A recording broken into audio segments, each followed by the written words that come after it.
Hey, Shalom Yahal by Hashem Yahushai. Brought a thumb to all the brothers. Shalom Yahal Shamar Ilathah by Hashem Yahushai to the sisters. This is the ISUPK side of 1 West 125th Street, Harlem, New York. I'm Commander John Yana. Understanding today is the Tuesday Brotherhood class, right? And we're going to continue from where we last left off, which was, same topic. Spirits are subject to the prophets, right?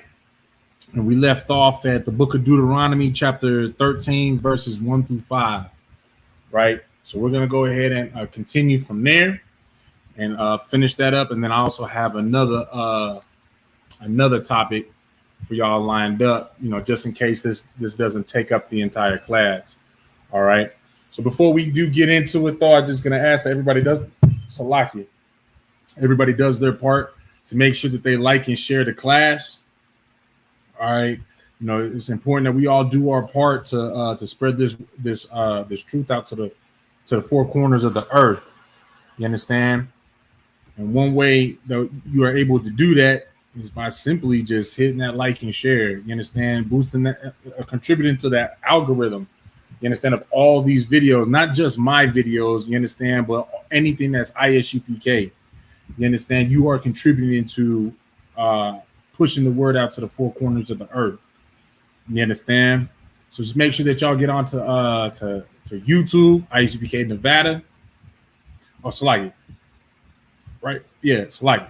YouTube, ISUPK Nevada. You understand? Make sure you subscribe, and then you also hit that little bell button so that you guys get notified for whenever we have new content come out, right? But, go to ISUPK Nevada on YouTube. Make sure that you like the video, and then you hit share. You understand? And then also make sure that you hop over to Facebook as well and go to ISPK Las Vegas. Make sure you like that page and, you like and share the video there as well. You understand? In the meantime, I'm going to be doing it myself, making sure that I'm liking and sharing the pages, right?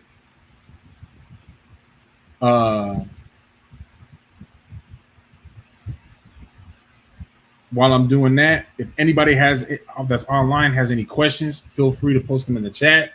You understand? I'll answer them to the best of my ability scripturally. If I'm unable to do so myself, I will take your question to a mightier man than myself and get the answer for you.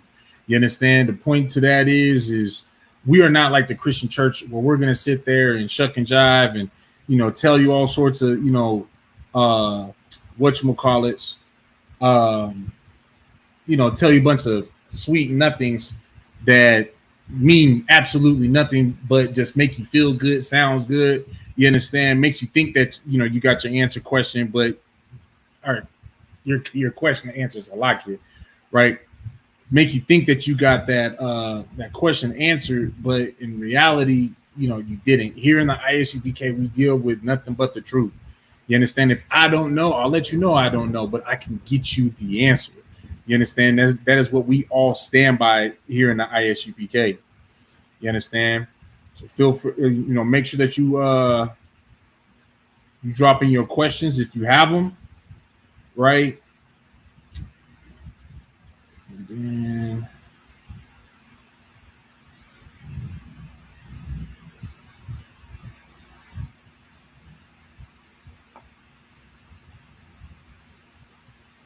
that'll be interesting. All right. That's all right. All right. And then we'll get into this topic. We're going to, like I said, we're going to pick up from the book of Deuteronomy, chapter 13, verse 1, verses 1 through 5. Right.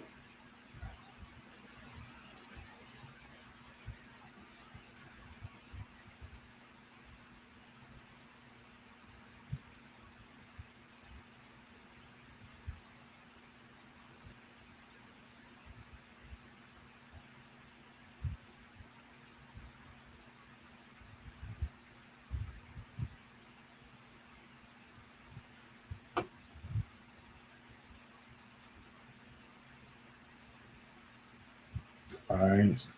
I see that nobody has any questions. I got mine all settled in, right? So let me get myself to the book, chapter, and verse. and then we'll get this class underway, right? Of course, if you have any questions at any time, whether it's on topic, off topic, feel free, still feel free to ask your question. You understand? These classes are to edify our people.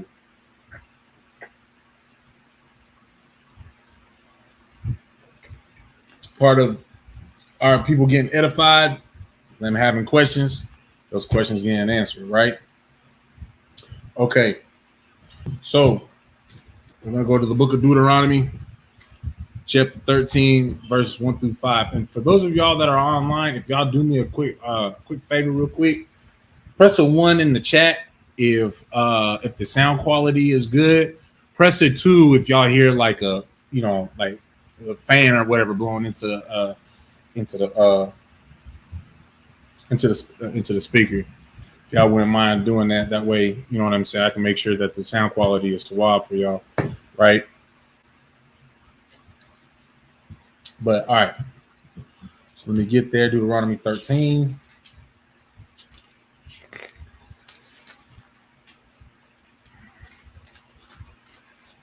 All right, 1 through 5. So again, today's topic, right, is that the spirits are subject to the prophets. All right. So basically what we're going to be going over in a nutshell is just explaining to y'all through the scriptures, right, that the spirits of the prophets are only subject to the prophets. In other words, you're not going to have somebody who is who was an Israelite in the Old Testament, and then since we are living in the New Testament today, right, they're not going to be, a heathen is not going, they're not going to be an Israelite in the Old Testament, come back in the New Testament and be a heathen. You understand? So in other words, somebody like Moses, somebody like Elijah, somebody like King David, etc., right? These people, you understand, they'll return into, onto the earth, onto the face of the earth after they have died, and they will be, when it's the time for the prophets to prophesy, they will be prophets again. The spirit is only subject to them. You understand? Salakia. I'm going to put some music on for y'all real quick. Got somebody at the door. Give me 1 second. Ooh. Right. Let me just go get that real quick. And then we'll get right back on Salakia. Oh, no.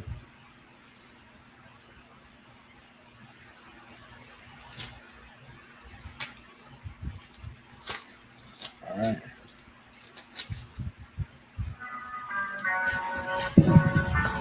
Right. 1 second, y'all.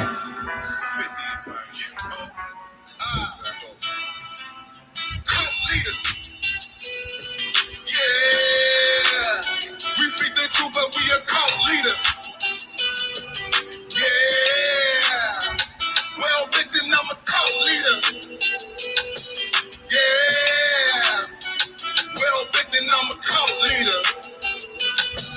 Yeah,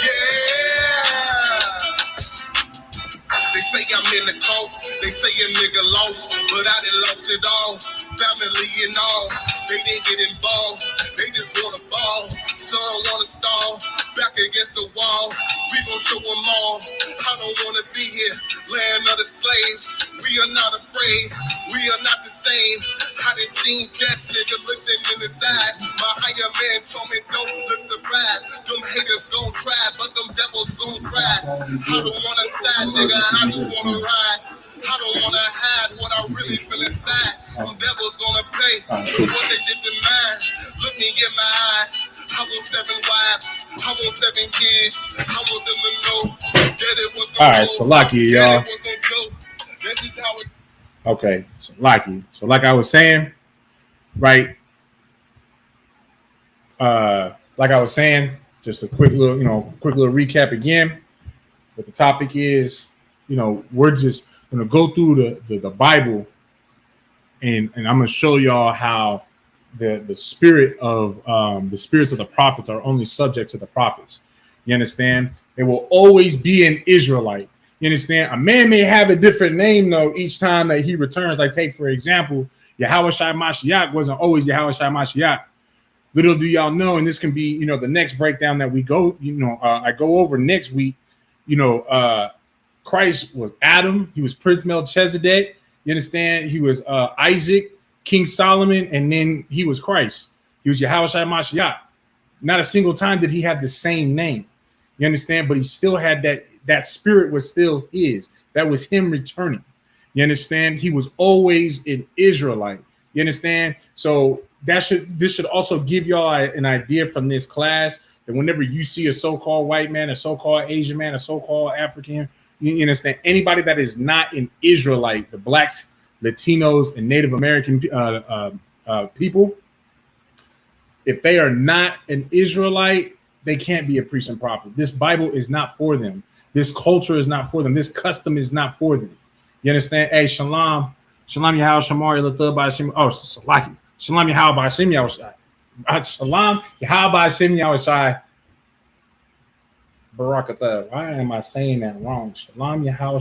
Shalom Yahweh by Hashem Yahweh Barakatah. Why was I just like it was not registering in my head? What's going on, Trooper? It's good to see you, out. My mind all miscombobulated right now. Salaki.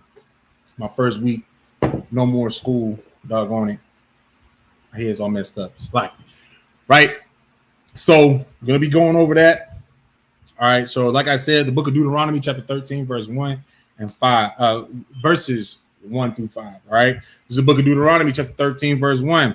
If there arise among you a prophet or a dreamer of dreams, and giveth thee a sign or a wonder. So now, right here, so of course, this is part 2 of the class, right? We had already gone over some of the, Buku scriptures, the last class that I had taught, right?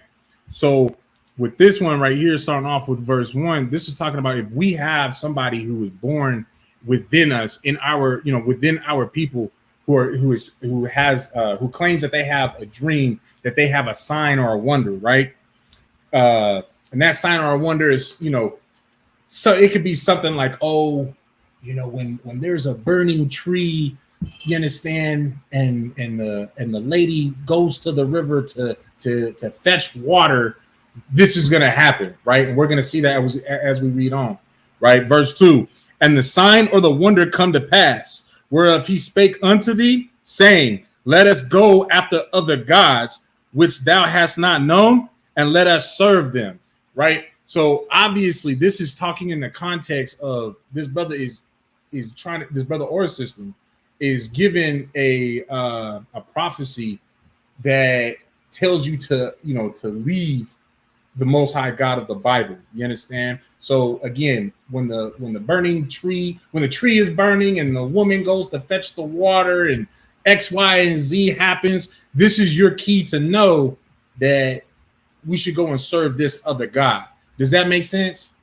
All right. So now we're going to read on what the Lord has to say about that, right? Verse 3, thou shalt not hearken unto the words of that prophet or that dreamer of dreams. For the Lord your God proveth you to know whether ye love the Lord your God with all your heart and with all your soul. You understand? So let's break that down right there, right? With verse 3. So obviously it says that we should not hearken unto what that false prophet is trying to tell us to do, right? He's trying to lead us astray from the Most High God. All right. And of course, what y'all got to also see within this is that the Most High might make that prophecy just happen, just to test your faith. Do you know why I'm saying that? Okay, no sweat. So it says it right here. It says, for the Lord your God proveth you to know whether ye love the Lord your God with all your heart and with all your soul. So in other words, this is letting you know that the Most High might just test your little ass and say, you know what?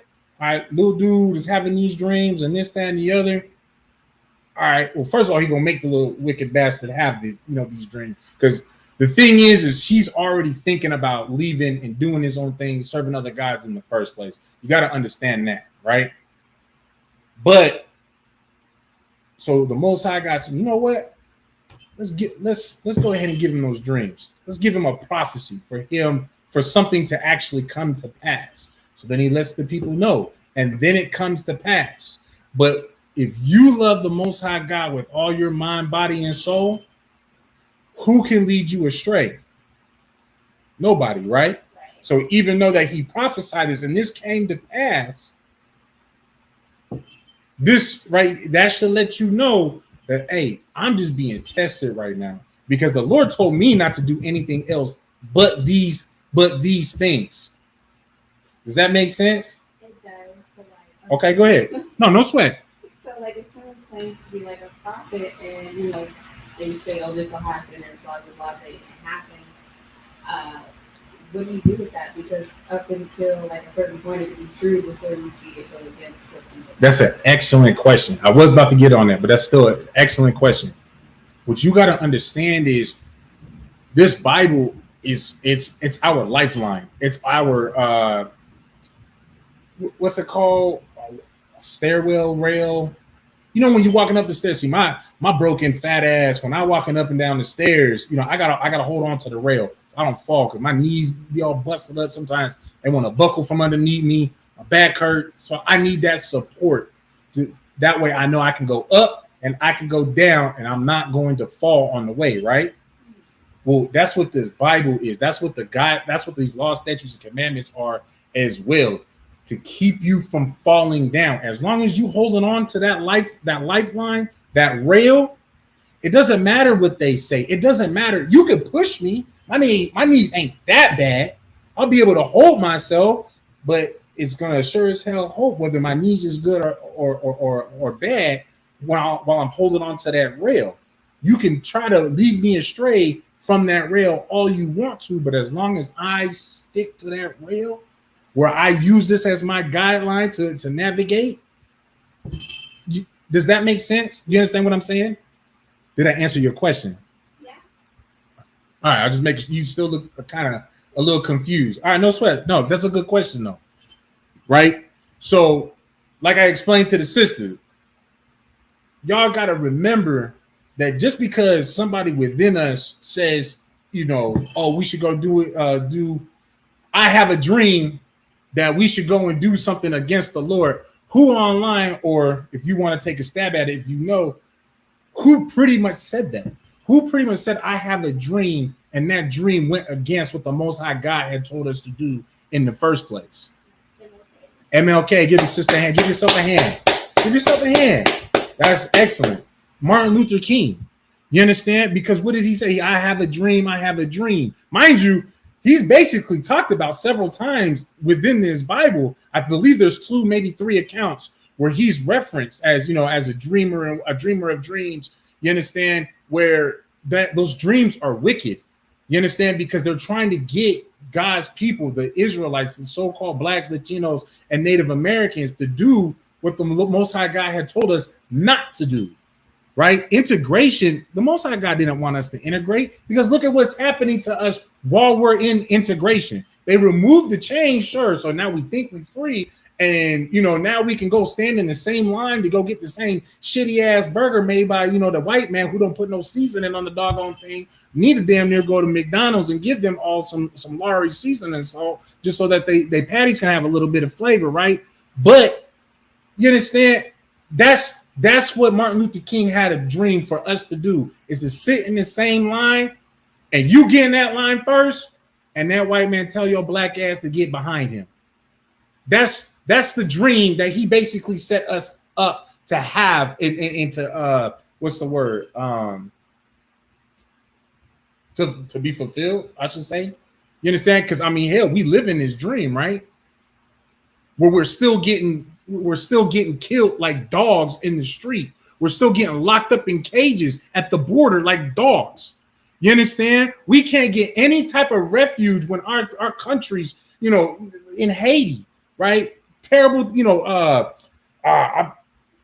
where refugees come from Haiti and got to take refuge in Mexico because America won't take them. They're too afraid to actually go into Mexico because of the violence and whatnot.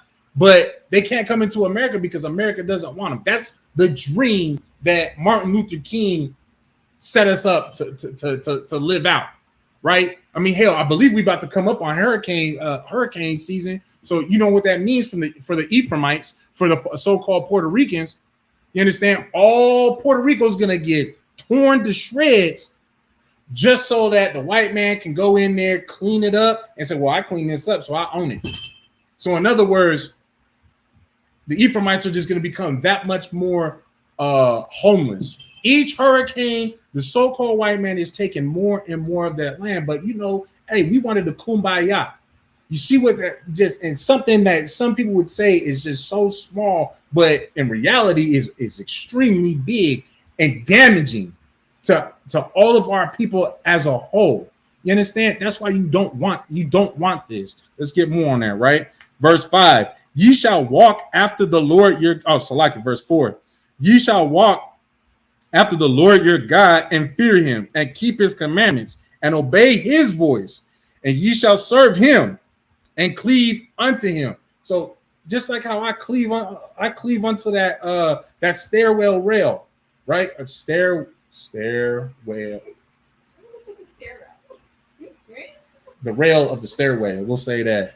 How I cleave unto that. That's, you know, when I'm walking stairs up or down, that's my Bible.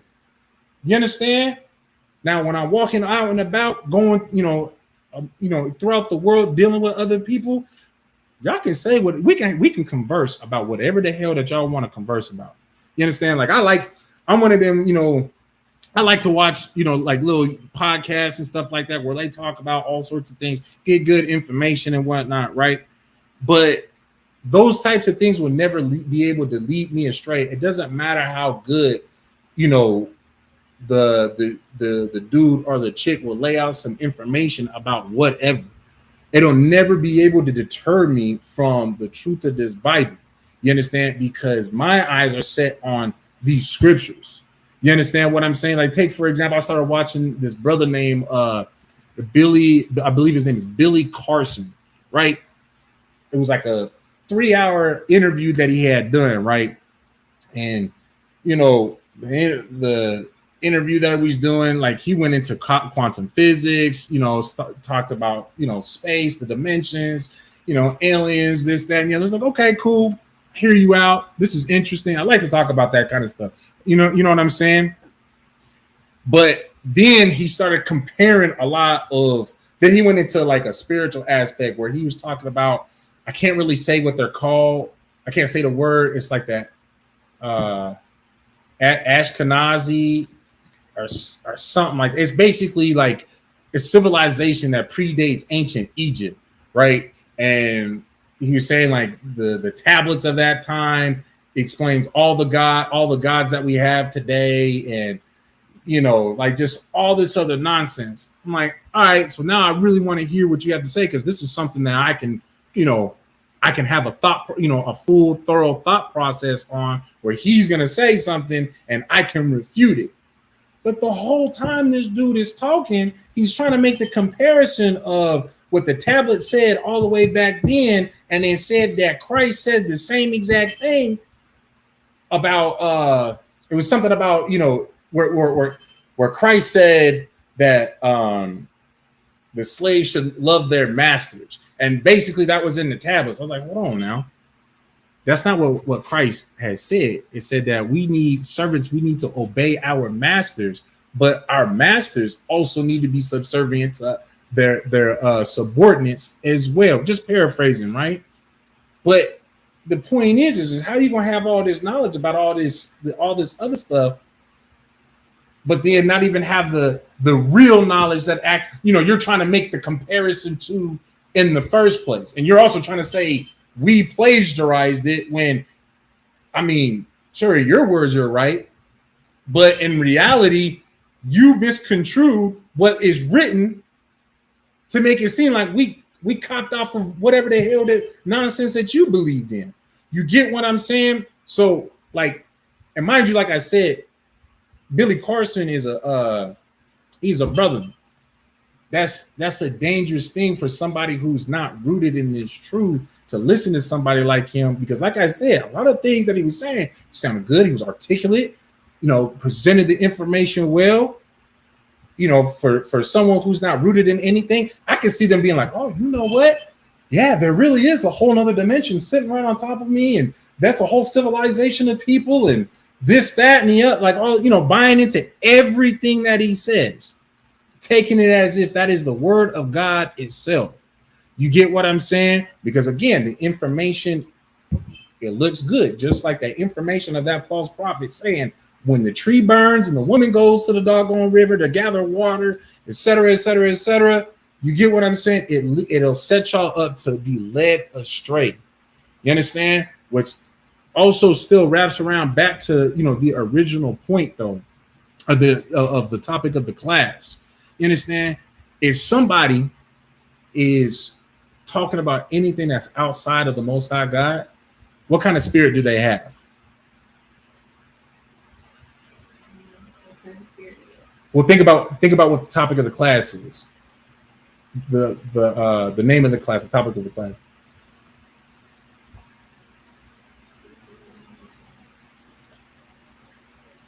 Oh, you ain't got to pull it. Spirits are subject to the prophets.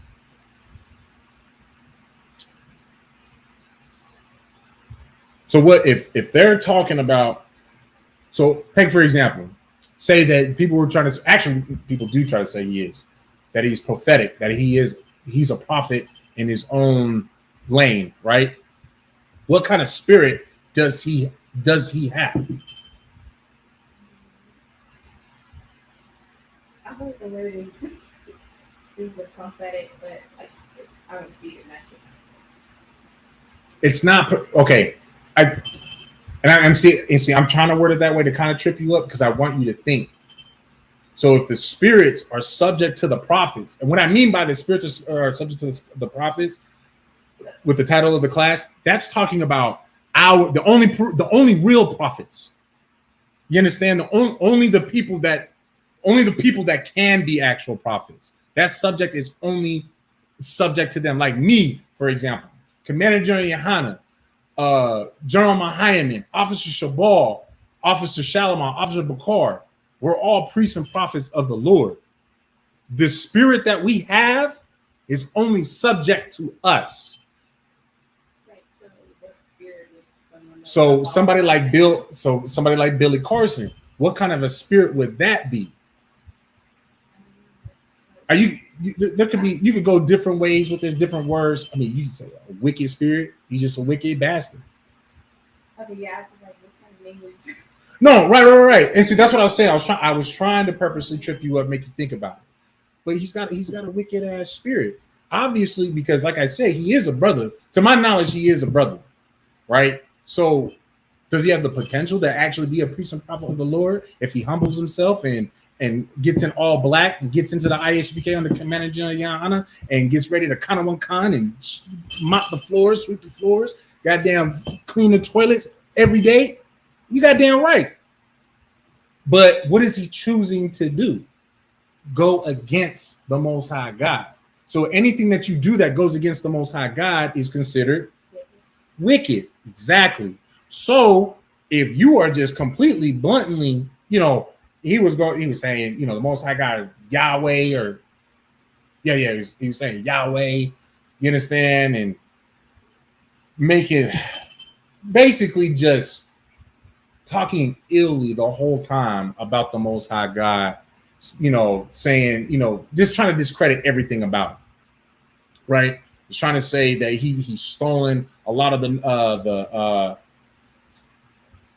we'll just leave it at that. He stole a lot of the things that the Most High claims to have, right? That he claims to do powers and whatnot, being the creator, God of war, but also being a man of love. You know what I'm saying? Which, if you're unlearned, of course, you can't comprehend that and understand. Are you okay? Yeah. All right, no sweat. You understand? So, of course, anybody that's going to sit there and talk about the Most High God, whether you're a brother or not, whether you're a sister or not, whether you're an Israelite or a heathen, you're wicked. That's wicked as hell. You understand?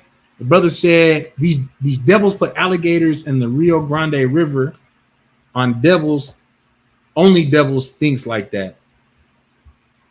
For real? They put alligators in the Rio?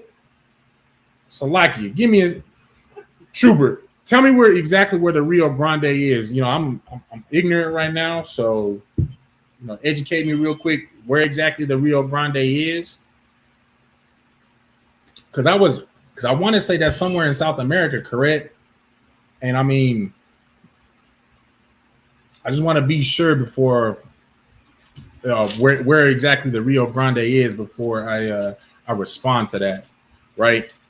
But all right. So we just read verse 4.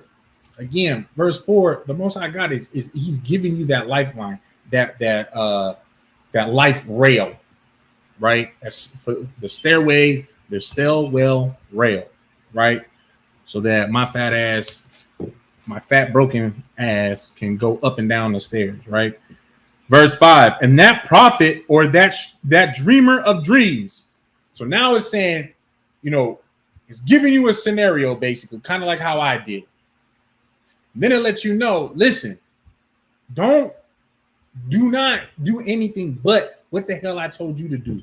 Be obedient unto me. Follow these laws, statutes, commandments. Follow after the Most High God, right? Verse 5, and that prophet or that dreamer of dreams, so the one that is saying, that's trying to give you these prophecies, these dreams of, basically to get you to be led astray from the Most High God, right? Shall be put to death. Right? Now, at this time, during the how do you want to say how do I want to say this? During the times of the Mosaic text being written, the Old Testament, that's what I want to say. During the time of the Old Testament, you understand, we would put somebody to death. Today, this isn't what we're doing. Today, this isn't what we're doing today. Just like how we're not doing animal sacrifices, we're not stoning each other anymore, right? But at that time, but it also lets you know that when Christ returns and it's time to pay the piper for the sins that you committed, that you did not repent from, I mean, we're reading what the punishment is.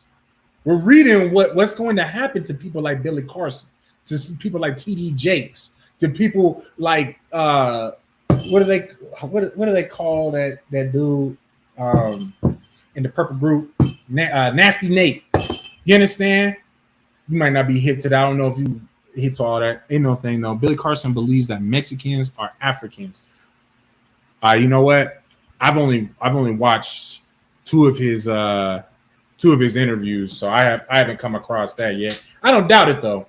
I don't doubt that. Wouldn't be the first time I heard that they try to claim that the so-called Mexicans are Africans. Just a quick little sidebar off of what you had just said. A big reason why a lot of people believe that they are Africans is because of for one, the pyramids that they had built in South America, and then also like a lot of the customs that they have, like kind of how here in America, so-called Negroes are really prone to go into like chematology and stuff like that. Well, the Hispanic, I can't remember what the name was. You can get with Officer Kazak Yab out there in Mexico, right? Not in Mexico, Slovakia, out there in California, the original Mexico, right? He knows what it was because he knows what it's called because he was putting me on game on this. But it's basically like a Latino version of like African customs.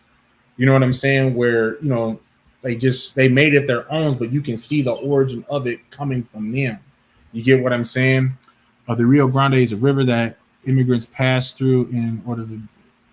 Oh, damn! That's where they put gators.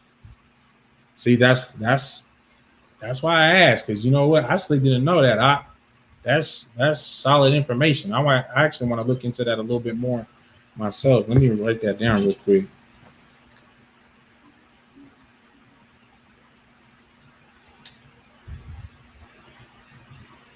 No, Most High Christ, water for that info. I ain't know that. That's wild. They put gators in there. That's, and you know why they did it. It's like they damn near Texas is pretty much trying to set up a moat. So I swear, when I was a kid, I always wanted me a castle just so I can have a moat and never let the bridge down. But I would want a bridge that like collapse in the middle so that I can, fugazi somebody onto my bridge. Like, oh yeah, no, you good. And then collapse it in the middle. And now you get ate by the gators. I was a kid, whatever. Right. So back on topic. Salaki. Y'all see, I'm letting the trooper get me sidetracked. Y'all taking advantage of me. Shall put to death. Right. So these people, these false prophets, we know what is to come of them. I mean, hell, that's pretty much what happened to Martin Luther King. Now, it was devils that ended up murdering him, sure. But he was doing something that he wasn't, he was pushing something he wasn't supposed to be pushing. Integration. Mind you, goddamn interracial marriages as well. Orgy Mike. You don't know about Orgy Mike, make sure that you Google that to find out one of Martin Luther King's nicknames. Because he liked to have orgies with white women.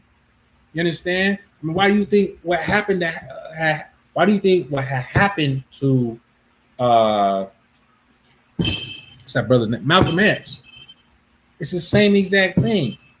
You understand? It's the same exactly pushing the wrong thing. And of course, he got killed at the time when he started to realize, oh no, we actually the Israelites, right?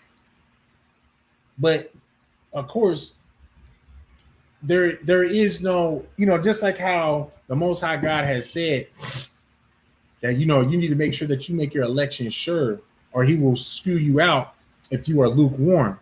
You understand? That's one of those things, right? And of course, at the end of the day, only the Most High knows, the ultimate judgment on why and when people get the judgment when they get it, right? But just know that when Yahweh Shai Mashiach returns to bring that sword, that war against the nations, those people who get slain by the sword is because, man, they won't let go of their wickedness. Because you got to think, not everybody's going to be annihilated. So, is it just like make sure that you raise your hand. No sweat. Go ahead. Is it just like the most stubborn or like the most impactful? You know what? Actually, let's get that real quick.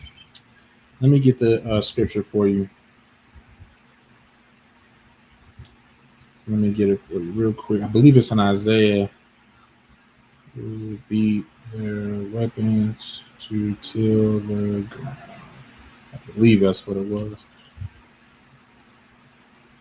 Isaiah 2 and 4. Right? Go to the book of Isaiah 2 and 4. Real quick.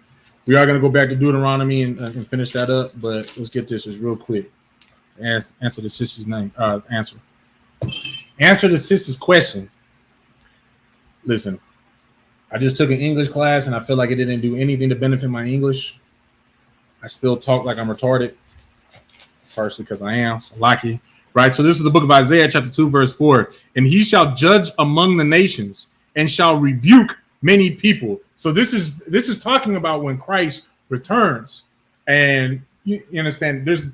It's either I'm swinging that sword to slay you, or let's find out.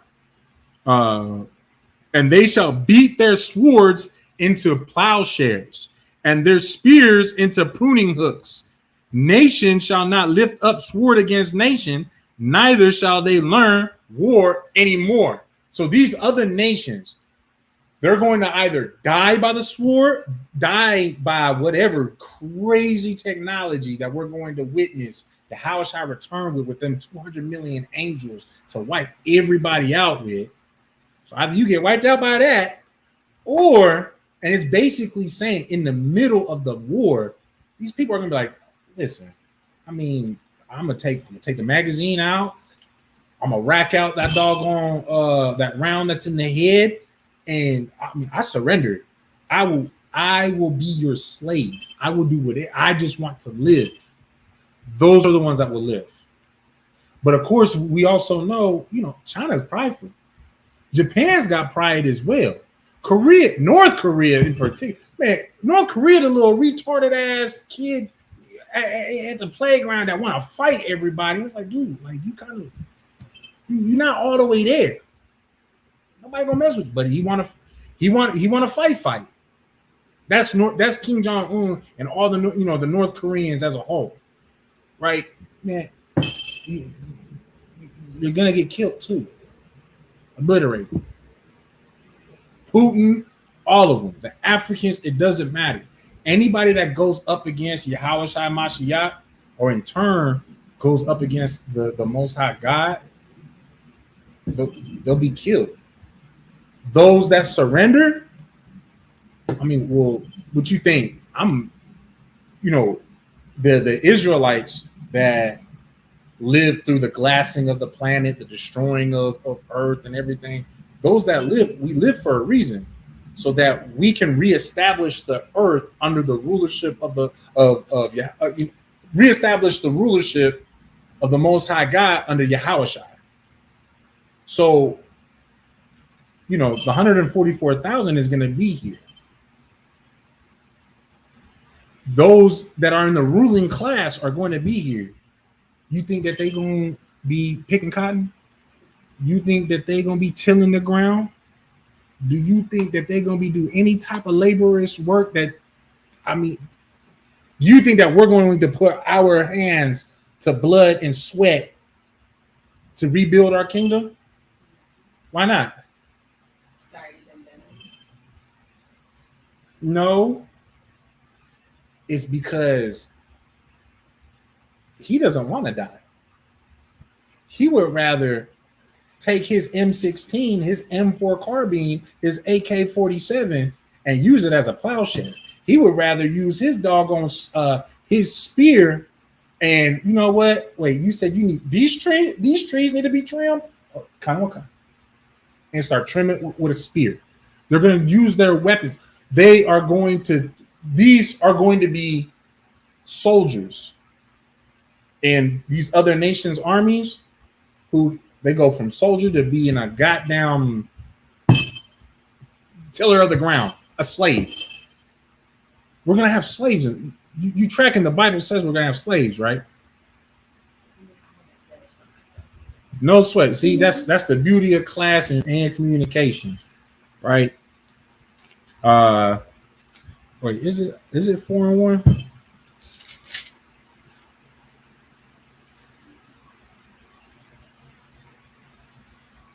No, hold on, let's get that for you. Their queens shall breastfeed. Isaiah 49 and 23. I knew it was in Isaiah. So now we're going to go to the book of Isaiah, chapter 49, and verse 23 for the sister, right?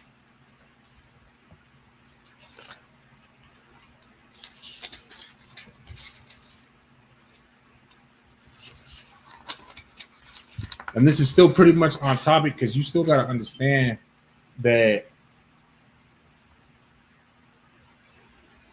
what you basically have an opportunity to qualify for is determined by what your spirit is. Just like for you to even be a priest, for a man to even be a priest, or for you even to be an Israelite princess, there's a qualification for that.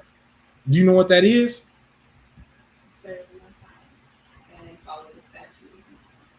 So you think that the sisters that are on the strip selling their bodies, they're not princesses of the Most High? I'm asking you.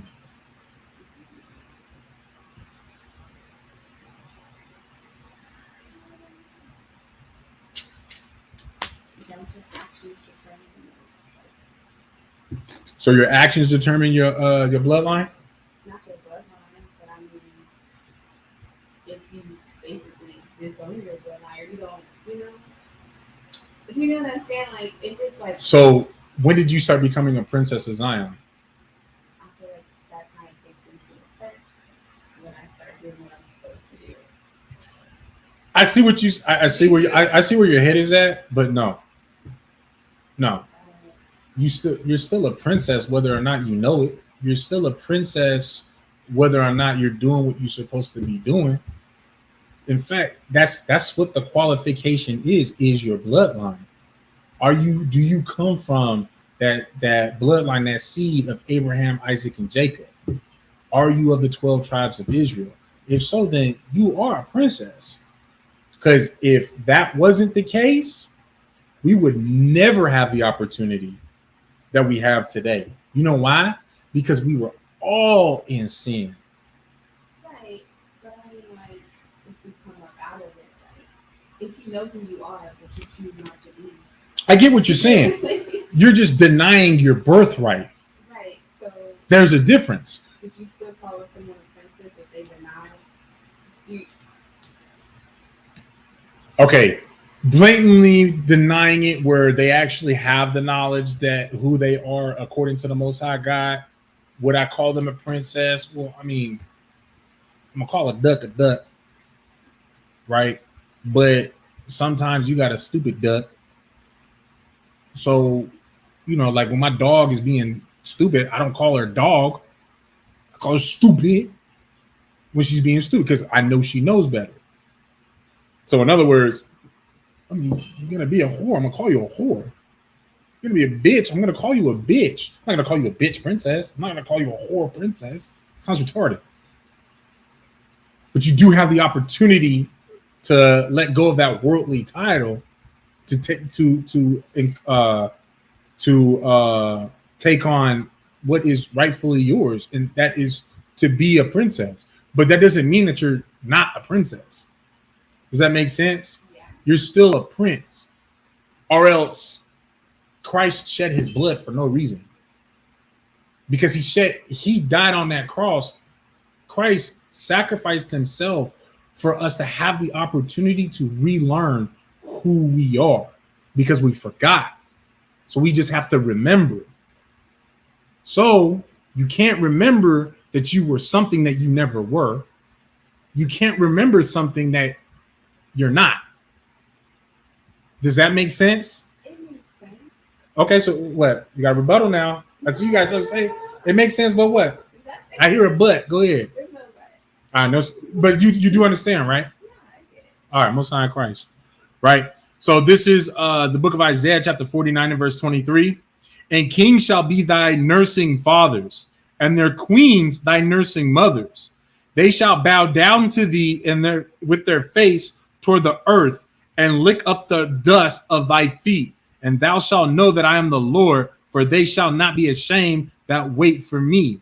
You understand? So shall the prey be taken from the mighty, or Salakia.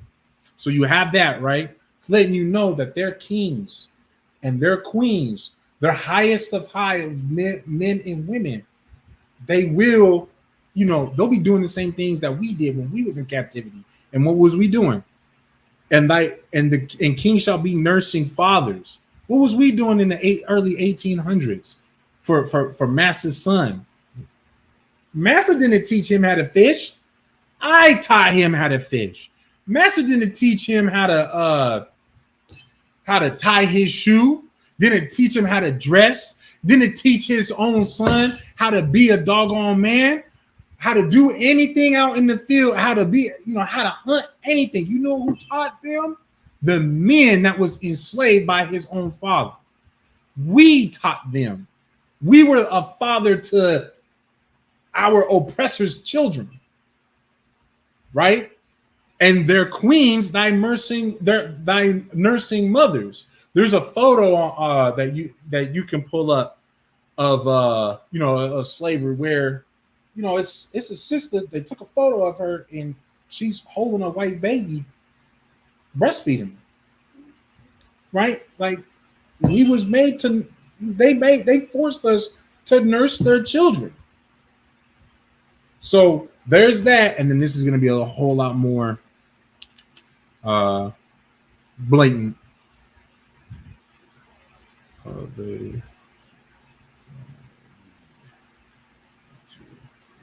Right. So this is the book of Revelation, chapter 13, verse 10. He that leadeth into captivity shall go into captivity. I mean, can't get no blatant than that, can you? So those that led us to captivity, that means that held us captives, that sold us, that rounded us up, those that had a hand in any of our captivities, whether it's the Arabic captivity, the white man's captivity, the captivity dealing with, I believe we had captivity with the Moabites. I'm not 100% sure, but I think it was, if we did, it was something like 60 years. Like it was a lifetime. But regardless, they're all going to go into captivity. You're going to pay that shit back. Then, let's finish the verse. He that killeth with the sword must be killed with the sword. So those of y'all that were sitting there killing us, oh yeah, you're going to be killed too. Here is the patience and the faith of the saints. That is our reward. So you got to also think, when it comes time for them to go into captivity, and the patience and the faith of the saints is for them to go into captivity. Well, who's going to be the ruling masters? The saints, us, the 144,000, the elect government. Does that make sense? Let's not cry.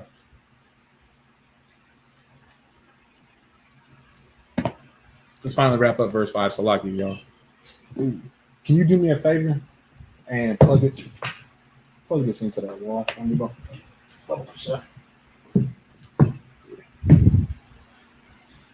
Untangle that. There you go.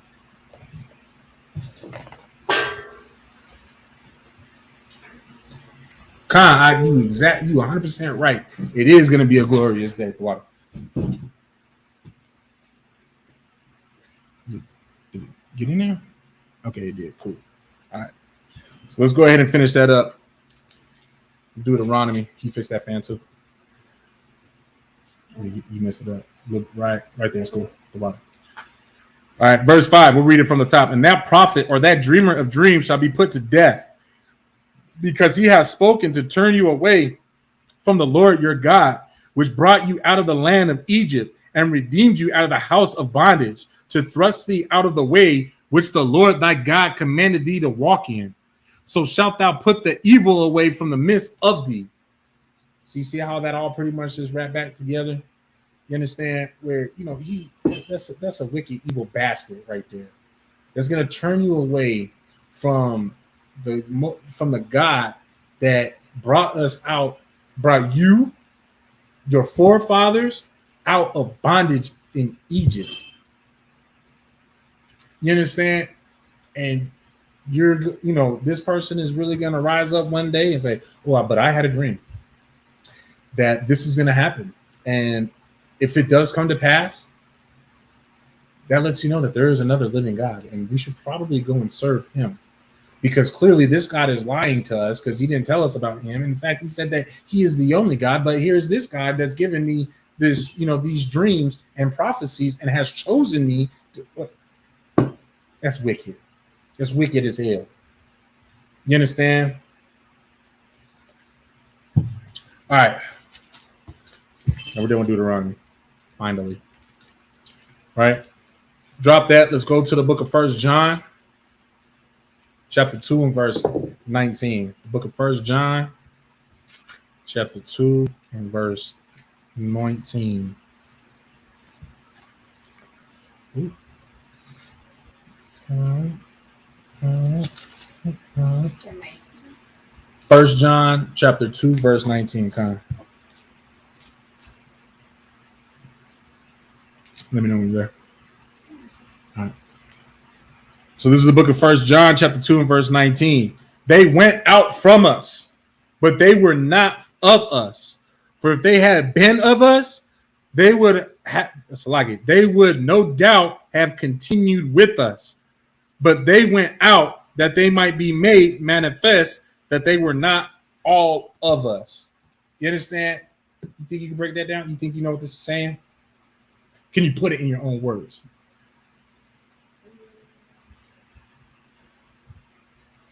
Basically saying they left, that they separated. Who is they and separated from what? Because I'm just reading from. Well, so this is the thing. I understand. We have a topic. We know what the topic is. We know what the Bible is speaking about, who it's written by and written for. Fubu, for us, by us, right? So if it's saying that they left us because they were never of us. They were never really a part of us in the first place. Who is the they and what did they leave? Would it be like false prophets?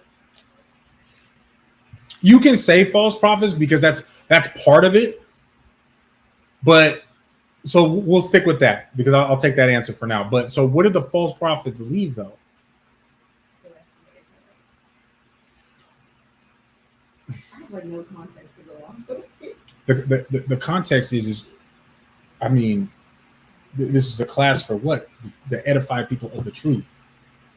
So I'm trying to fill in the blanks. Right. So that should be part of your guideline. So in other words, one way to put it, just think of it like this. This verse pertains to today, like right now. So if some brother in whatever zone leaves, there's a scripture for him leaving. It's right here. So let's read it again from the top. They went out from us, but they were not of us. For if they had been of us, they would no doubt have continued with us. But they went out that they might be made manifest that they were not all of us. You understand? So again, think about what the title of the class is. The spirit of the prophet, the spirits are subject to the prophets. So if this brother came into the school, got raised up to officer, whatever, and then ended up leaving, he was never really about us. He was never really in the first place. But do you understand why? Let's stick with the first question first. I jumped ahead. That's my fault. So now, do you understand what he left?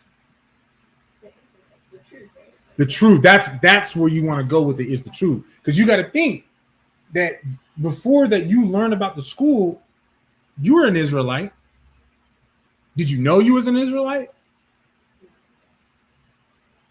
So did he leave you? Whatever that you were associated with, that whatever you subscribed to while you was in the world, he left the truth.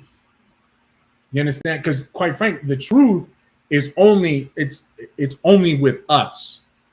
There's, like the scripture says, just to paraphrase it, there's so many of us, like we outnumber the stars, we outnumber the sand. There's no number for how many of us there are, right?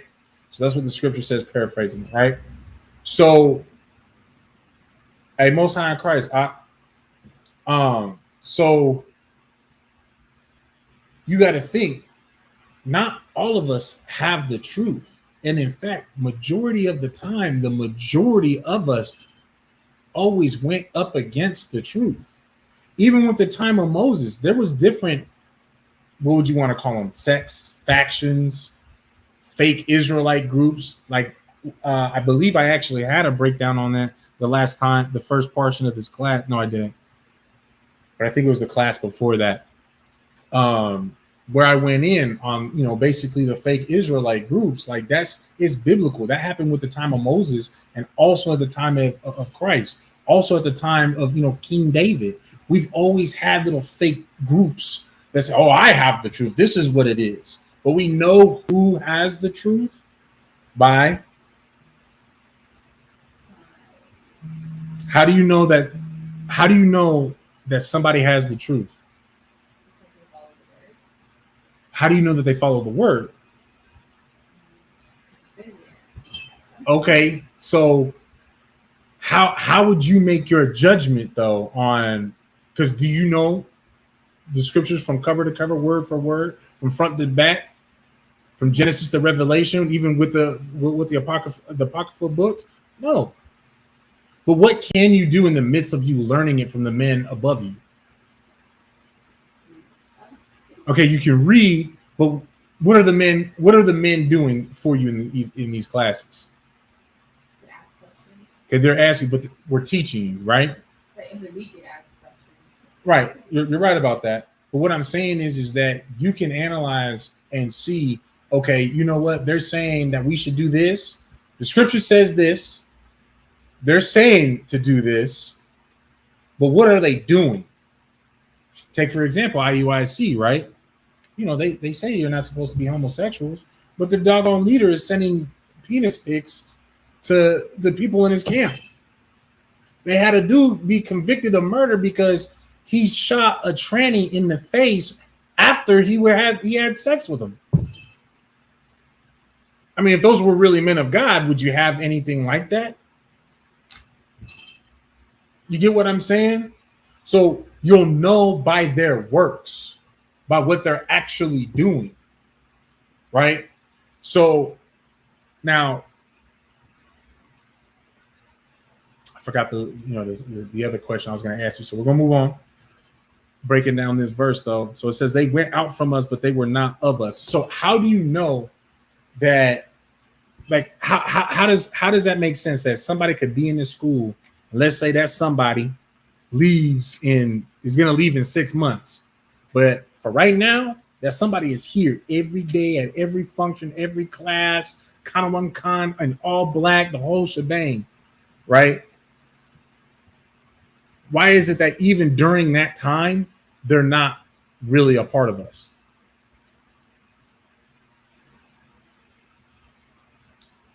Because they were never. They were never of us. But can you give me an example, like as to how or why they were never of us, though? They never accepted It goes a little bit further back before that. Because when you come into the truth, what do you have to do? You have to shed your old you. So they never let it go. There was something that they were always. There was maybe they were smoking weed in behind the scenes. You know, didn't want to let go of pornography. Didn't want to let go of tobacco. Didn't want to let go of homosexuality. Didn't want to let go of sleeping with whores. Didn't want to let go of. So their actions are still underlying. Exactly. They were. He was never with us in the first place. Because see, there's two things. There's two different people that come into the truth. There's those that stay. There's those that leave, obviously, right? But those that stay, do you think that they never have any type of demons or mental warfare that they go through on a daily basis? Of course they do, right? Because the world wants to bring them back in. Their flesh wants to go back to the world. But because of their spirit, they have control over their flesh through, because they're governed by their spirit and not their flesh. Say, nah, man, I'm gonna keep fighting this. I'm not gonna go back to smoking weed. I'm gonna go back to smoking cigarettes. I'm not gonna go back to sleeping with men or women of the other nations. I'm gonna stick to this. And in fact, when I feel weak, I feel I can't do this anymore. Did you want some of this? There's a cup right there if you do. But if it ever comes to, they start to feel weak, what do you think that they're going to do? Huh? Read? I mean, if that's all they need to do, if that's their the only. I think everybody has their way to kind of fight off. What do you think? Okay, are you tracking on what we are told to do in the first place in this school? I mean, okay. How about this? Do you know what our our main like motto is that the word motto, or would it be slogan? I think it's motto. Brotherhood is a weapon, right? Do you understand what that means? Tell me what it means. How is it that brotherhood is a weapon? Because you have other people to kind of lean on when you're like, Right. So what is that brother or sister gonna do when they're like, man, I just really want to smoke a cigarette right now. Like I'm on the verge of smoking a cigarette. But it's someone that is not going to leave the truth. Like this is someone who's going to die in the truth. What is that type of person going to do when they get to that point? reach out to someone. They're going to utilize that weapon that they have to overcome that demon, to win that war, to win that battle with that demon. Does that make sense? What is someone that's not going to stay in the truth going to do? Like, fall into their temptation. I mean, I'm going to make an excuse. Nobody's going to know. It's just that one time. I'm working on it. Talk yourself into it. They're going to do what they can to justify the sin that they're about to partake in. That's what they're going to do. Because at the end of the day, what is the difference between the two of them? When you boil it down, you simplify it. What is the difference between those two people? One has a higher will to serve than the other. I'll take that. No, I'll take that. What I would say, in my words, right, which I like yours better actually, but in my words is, I mean, one wants to change. One wants to change. So like you're right, it's a little bit more of a, it's not as dumbed down, I guess. Because keep in mind, are you okay? All right. You sure you don't want? It might help. Oh, okay. Because like I say in all my classes, like if I ask a question, I want you to treat me like I'm a dumb Christian. You gotta hold my hand through everything, right? Your answer was right, it was good, but like I said, I liked your answer better than what mine is, but they the difference is one wants to change, one doesn't want to change. The one that wants to change will go through all types of hardships. And in fact, their conscience will eat them up if they ever get to, they ever get to a point where they get weak. And that's part of what pulls them out. It pulls them away from even doing it in the first place. Because that's why they make that phone call. They shoot that text. Hey, I need some help. Like, man, I'm about to do something that I'm going to regret. I don't want to do it. Like, help me get my mind off of this. Utilizing that weapon of brotherhood. Because the one that doesn't care, that doesn't really care, or like what you said, doesn't really have that will to serve the Lord. I mean, I could quit later. I could quit anytime I want, like them stupid ass potheads be saying, man. I shouldn't even say potheads because they all drug addicts say the same thing. All of them. I can quit anytime I want. So why? Obviously, you're able to get money to pay for the nonsense. But the nonsense is making you poor. It's making you broke. You can't eat. You're homeless.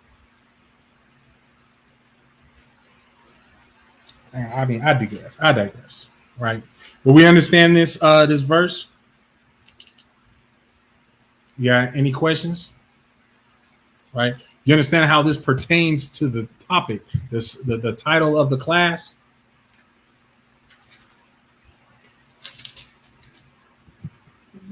You don't? I think I still get the title exactly.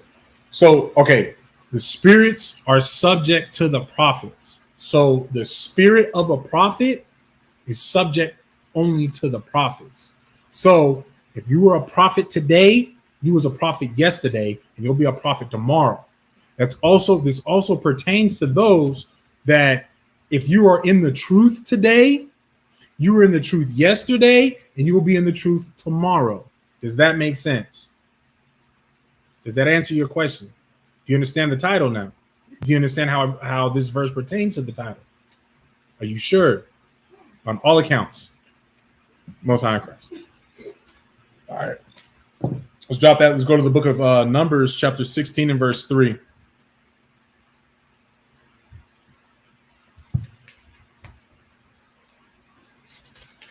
Book of Numbers, chapter 16 and verse 3.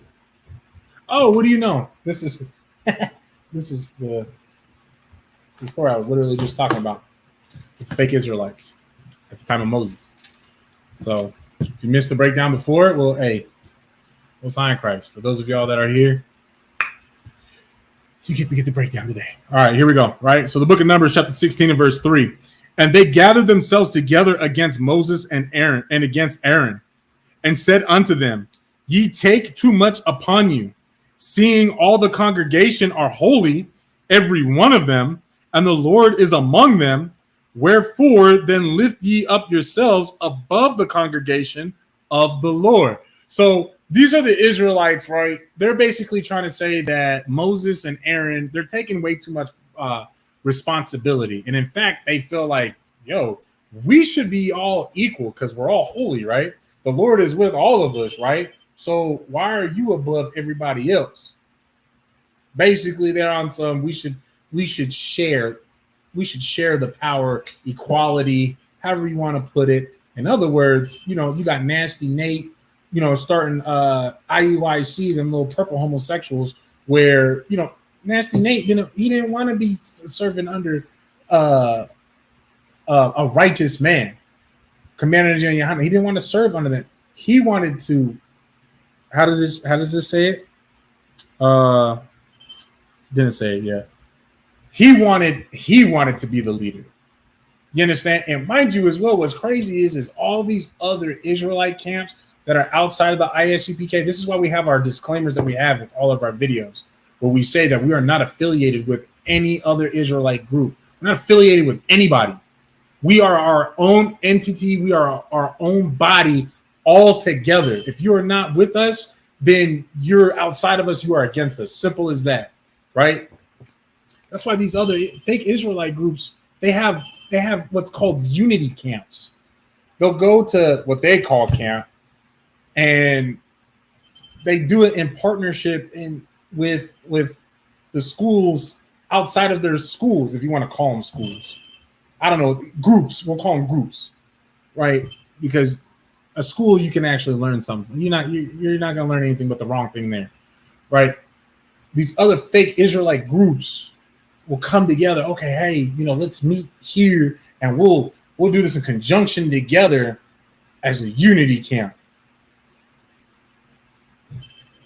Why don't y'all just come together in the first place? Like, that's what the issue is right here in itself with these people that are coming up against Moses and Aaron in the first place. That's what they're trying. That's essentially what they're setting themselves up for. If the Most High God would have allowed that to come to pass long enough. We're going to see how it happened with that first iteration during Moses' time as we read on. Verse 4, and when Moses heard it, he fell upon his face, and he spake unto Korah and unto all his company, saying, even tomorrow the Lord will show who are his and who is holy. Even him whom he hath chosen will he cause to come near unto him. So right here, Moses is saying, you know what? Tomorrow, we'll just let the Most High God choose. He will show tomorrow who he is with and who he's not with. Simple as that, right?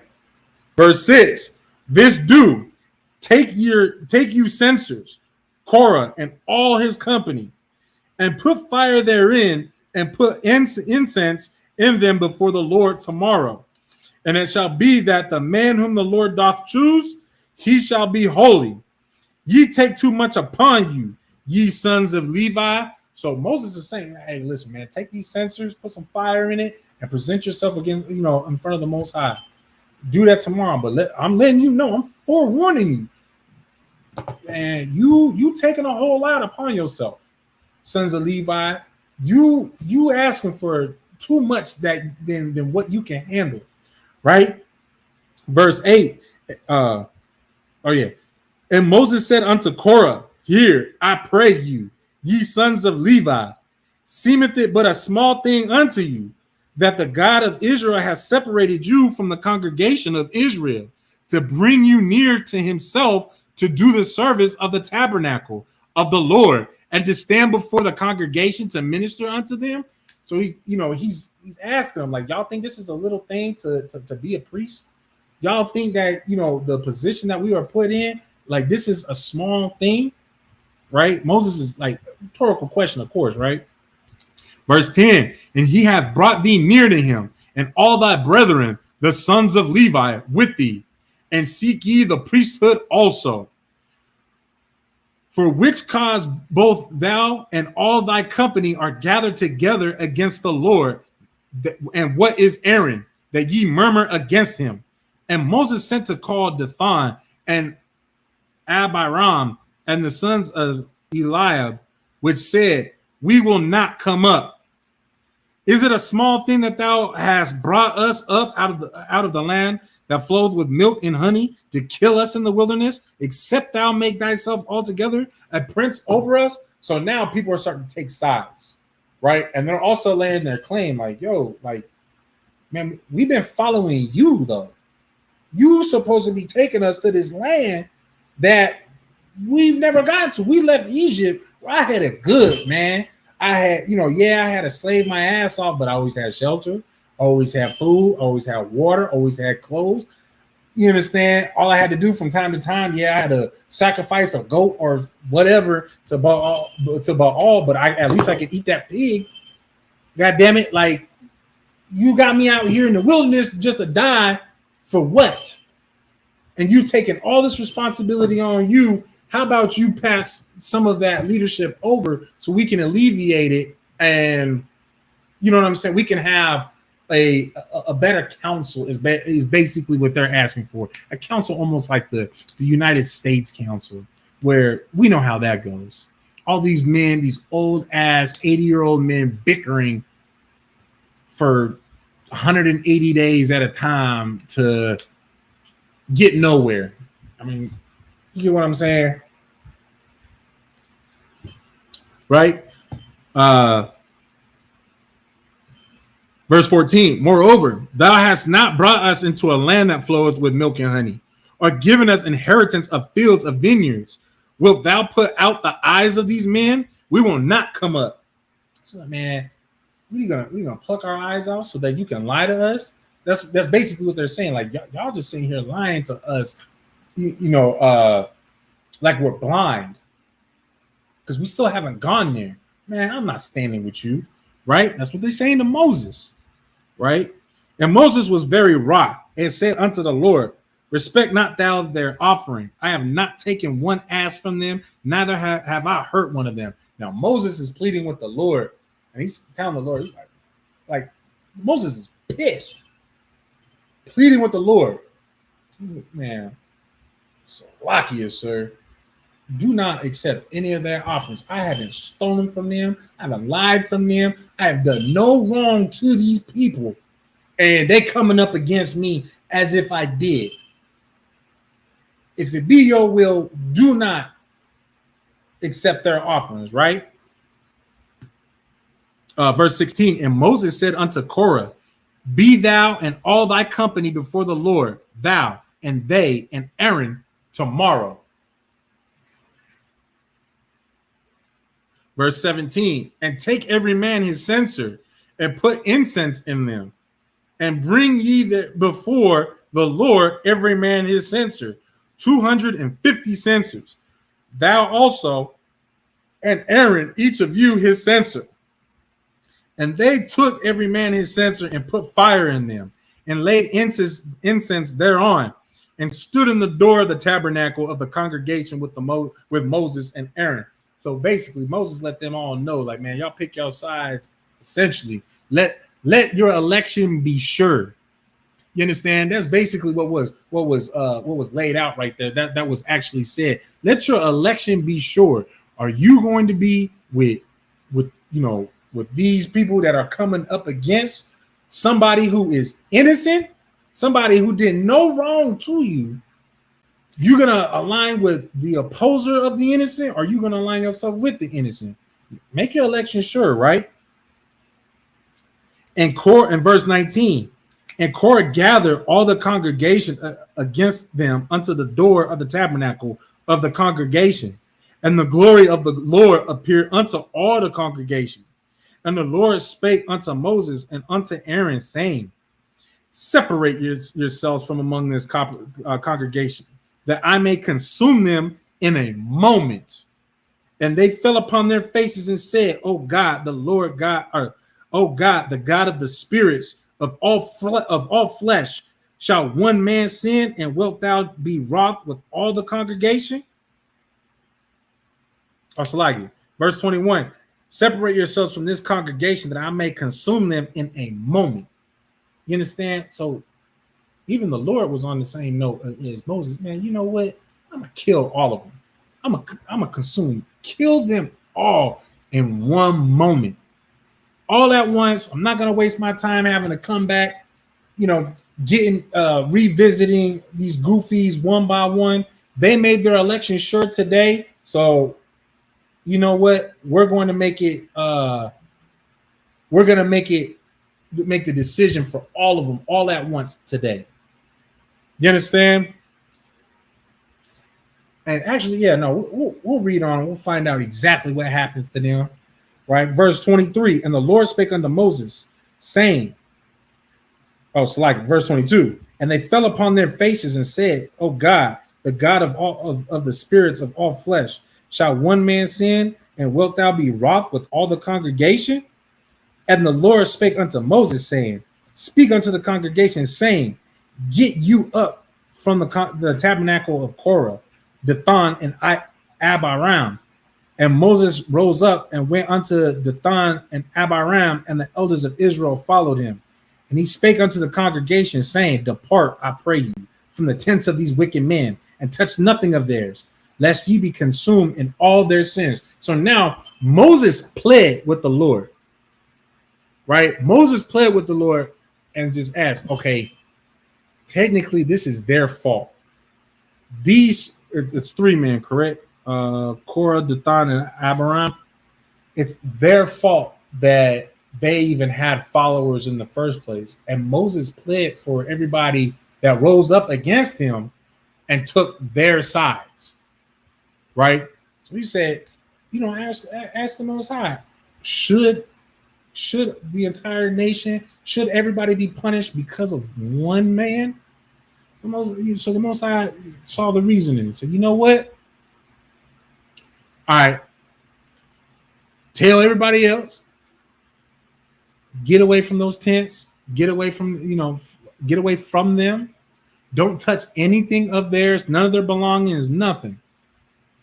And separate themselves, right? Verse 25, and Moses rose up and went unto Dathan and Abiram, and the elders of Israel followed him.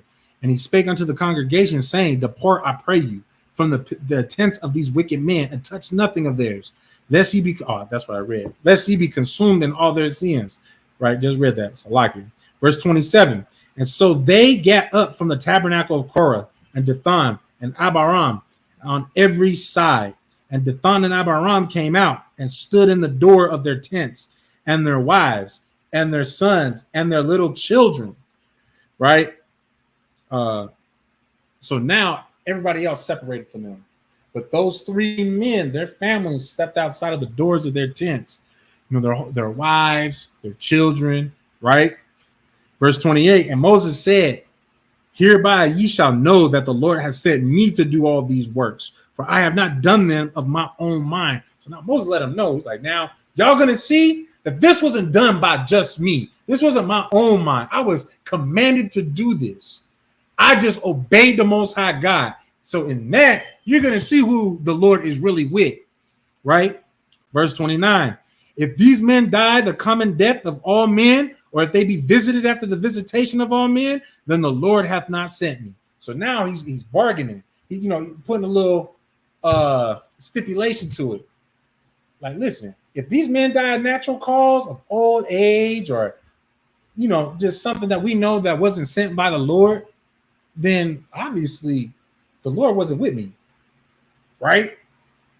Verse 30. But if the Lord make a new thing, and the earth open her mouth and swallow them up with all that appertain unto them, and they go down quick into the pit, then ye shall understand that these men have provoked the Lord. So now there's a new thing. In other words, it hasn't been done yet, where they basically had a sinkhole.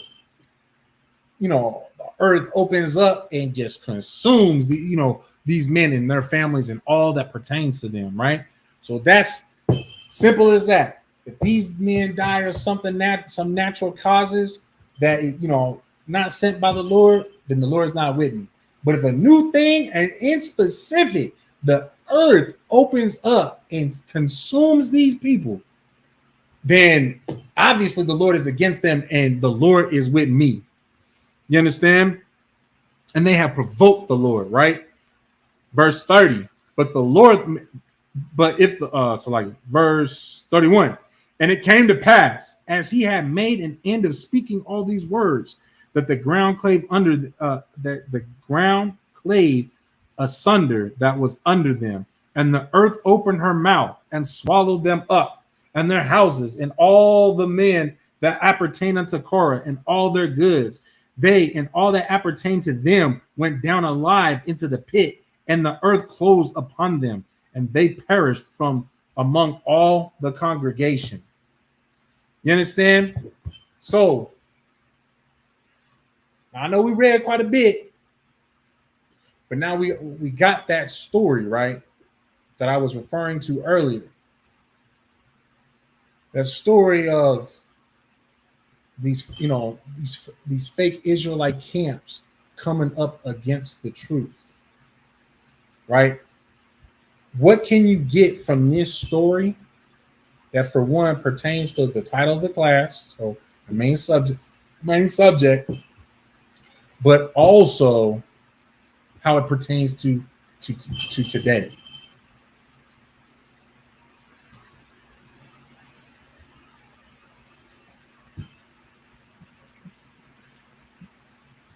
You was here for enough to answer. Yeah, he ain't using that excuse. Nah, you weren't going for the whole thing. You was here for the parts that you needed.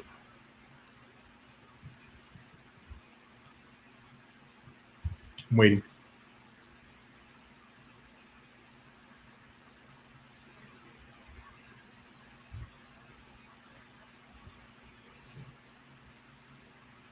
Start with the first question, right?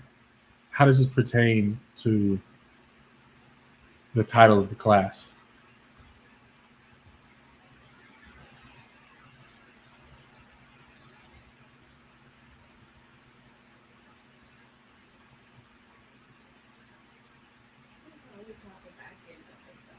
Huh? And that was pretty much what you needed. The beginning, before you stepped inside, and the end when you returned. That's really all you needed. Everything else was just kind of, the only reason why I didn't skip down straight to where I wanted was because I wanted to paint the whole picture, but also give you time to to get back. So you're welcome. You can participate.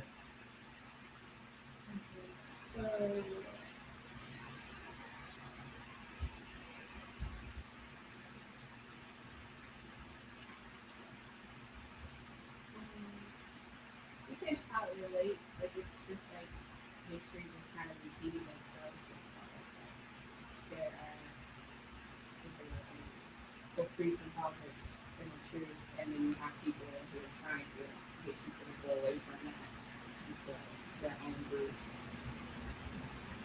Right? Yeah. No, exactly.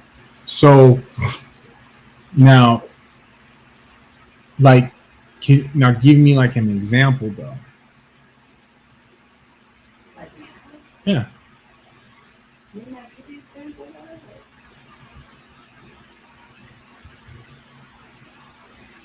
I mean, yeah, but I'm saying like give me an example of like who did that today. Well, how about are you actually hip to other like fake Israelite groups? Okay, no sweat. For the most part, I'm not either. Like I know 3, 4, but you know, it's those 3 or 4. Because mind you, it was basically 3 leaders right here, and then their families. Right? What was their name? Korah, Dathan, and Abiram. Abiram. Those were, you know, the leaders, and those were the ones who ended up getting dealt with. And that's actually like this. This is a big warning to anyone like TDJ, you know, because this also pertains to the Christian churches as well, because they're still leading our people astray as well. You understand? Those leaders, like this is what's going to happen to you. The people that you are leading astray will have the opportunity to see you get destroyed so that they can change their ways. Because at the end of the day, you as a black leader, you as an Israelite leader, you do know better. You're choosing to come, you know, to rise again, you know, to go against the grain, to come against me, to go against what you know. I mean, hell, you were there, you saw it. Korah, Abiram, and Dathan, you saw the Lord destroy Egypt before your eyes, being led by Moses and Aaron. When did the Lord go to you? When did the Lord ever say that everybody is, you know, yeah, y'all holy, we're separate, but you also got to understand we may be one body, but we're still separate from each other. I might be a kneecap and you might be an elbow. We don't do the same thing. We got 2 totally different functions. We're still just as important to get this body moving to accomplish what we have to accomplish, but we're not equal. Like, does that make sense? Everybody has a Right. So, and that's what those 3 brothers were trying to, like, no, man, the elbow is just the same and important, can do the same thing as the knee. No, bruh. You're going up against everything because you're wicked. That's all it comes down to. You're just a wicked bastard. That's all it is. Because you know what's going to happen when you step away, when you allow the people to infiltrate the leadership that was already appointed by the Most High. You know what happens when you just let the subordinates just infiltrate that leadership? Things get out of order, but how and why? People aren't doing what they're supposed to do. Well, they're going to have opinions and feelings about everything. Then, mind you, a prime example, when Moses went up Mount Sinai, left the people by themselves. What happened? They rose up was it Baal? They rose up a golden calf and started worshiping the calf. Like you see, and this is what I'm saying too, right? The Bible says that we are a stiff-necked people. How stiff-necked can you be? Like if nothing explains how stiff-necked that you are, aside from the fact that you just witnessed something that has never before been seen. The sea got split. You know, something that you've never seen before. The clouds came over Egypt, obliterated it. The sea swallowed up Pharaoh and his armies. You saw these with your own eyes. This wasn't a story you heard. You saw it. You walked across that sea that got split. You saw the sea consume Pharaoh and his armies, and yet you're uncertain about the God that just delivered you from bondage, from Egypt, from oppression. That the first chance that you have of having a taste of power, because you feel like nobody's watching over you, your leader's not there, so now you're in that position. The first thing that you do is go right back to the gods that had you oppressed in the first place. Right back to, forsaking the God that just bailed your ass out. If that doesn't spell out stiff-necked, stubborn, destroyed for a lack of knowledge, because God damn it, we still doing it today.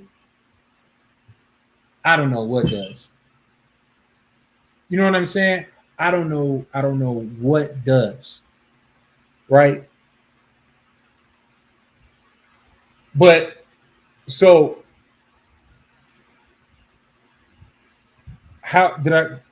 did I ask how this pertains to today? The leaders, right?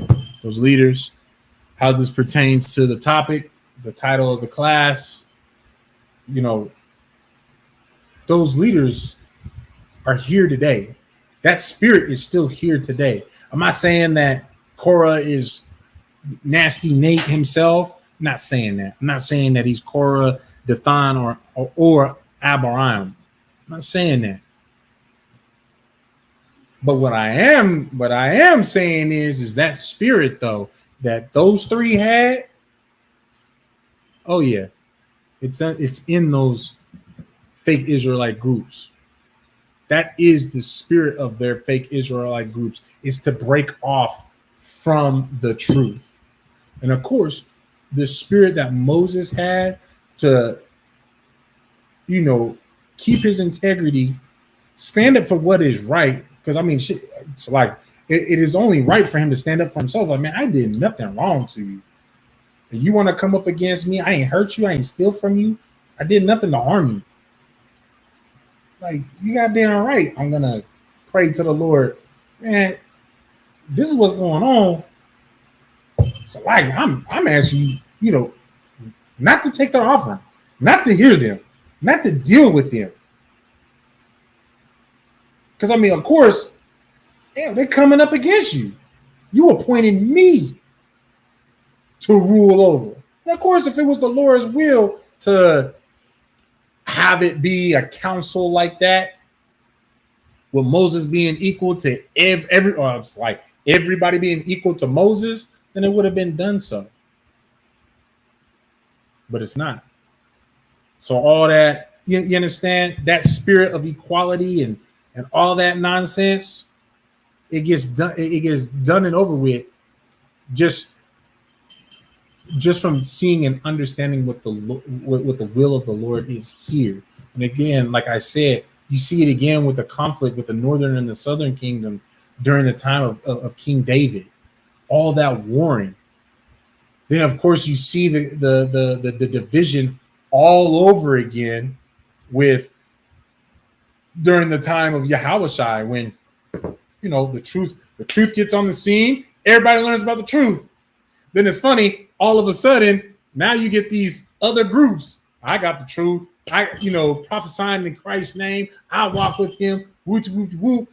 That's why his apostles was asking Christ. He was like, yo, look at these fake ass niggas sitting here trying to prophesy in your name, saying like they roll with you and whatnot, that they're casting out devils like you are. And what Christ say, man, don't worry about them. Let them do what they're going to do, because at the end of the day, they're not really doing anything. The demon's still there. They still gonna get dealt with and consumed by them doggone demons. I'm paraphrasing it, of course, but y'all get what I'm saying. Like, let them do what they're going to do. They'll get dealt with. At the end of the day, we know where the truth is. Let me ask you, do we have any records in this Bible, any written records anywhere of the people that were coming up against Yahushua?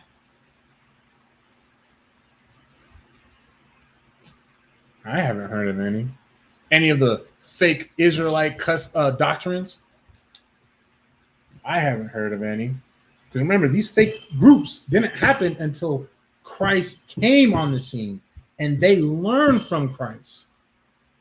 Then they left because they really weren't about us. They really weren't one West. They wasn't of us. You understand? And that's why it's the same exact thing today. 1969, before this school was put together, nobody knew about being an Israelite. Not niggas, not blacks, Latinos, and First Nation men and women. We didn't know. Our people didn't know. The actual Israelites didn't know who they were until the school was created. Then everybody started flocking in, learning about who they were. Then there was a falling out, and then they separated and started doing their own thing. Now, you said it perfectly earlier. History seems to just be repeating itself.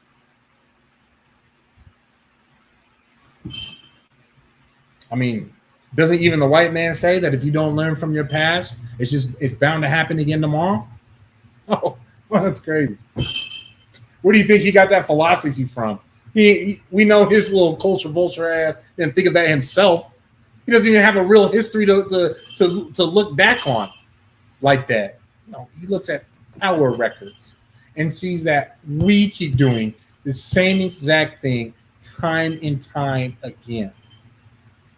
You understand? Which also lets you know, that in itself lets you know, because of the fact that the truth is coming together, that we are rebuilding, it lets you know that this oppression is coming to an end.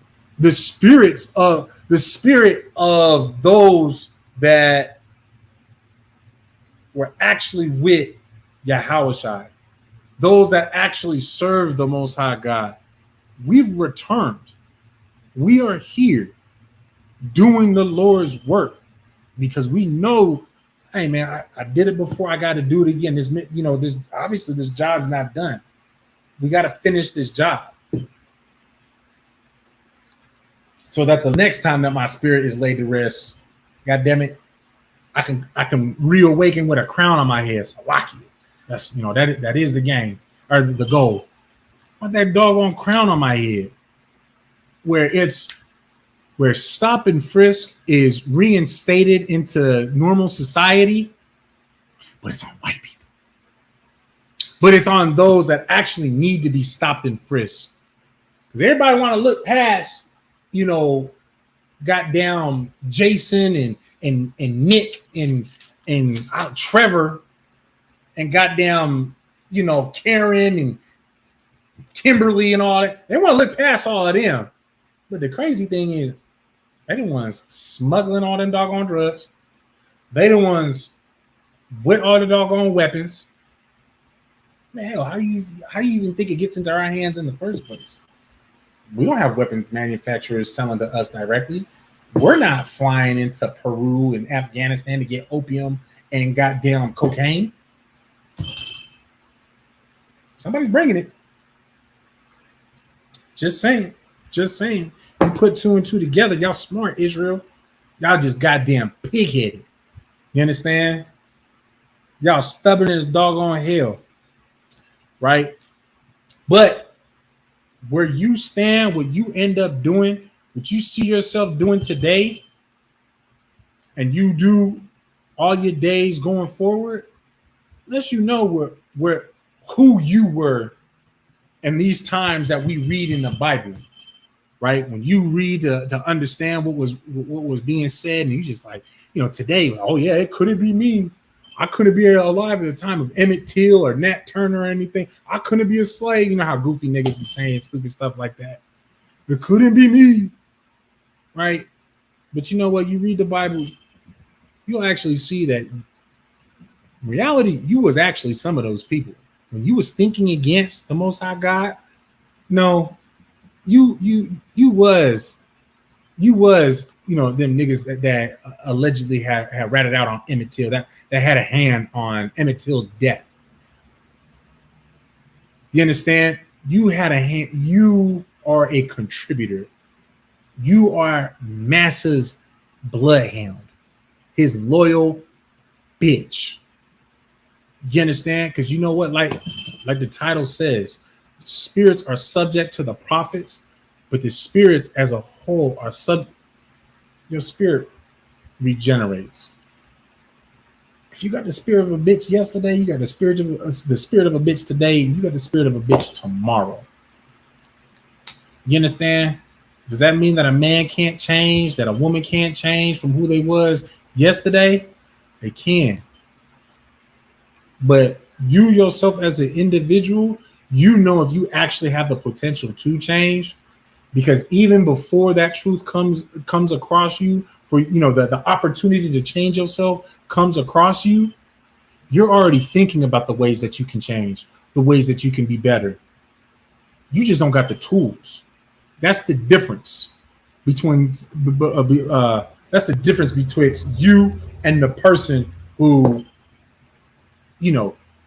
just wants to be affiliated with something, wants to be a part of something, wants to say they are somebody. You understand? So lucky we barely got through all we went through. Possibility we might finish this up next class. You understand? If not, then I got a new topic. I already got another topic lined up for y'all. Or we might just go into the multiple lives of Adam and Yahushai, right? The lives of Adam all the way to Yahushai, right? So with that, Shalom Yahweh Ba'ashin Yahushai, Baruch Thumb to all the brothers. Shalom Yahweh Shamor Elatub Ba'ashin Yahushai to the sisters. Class dismissed.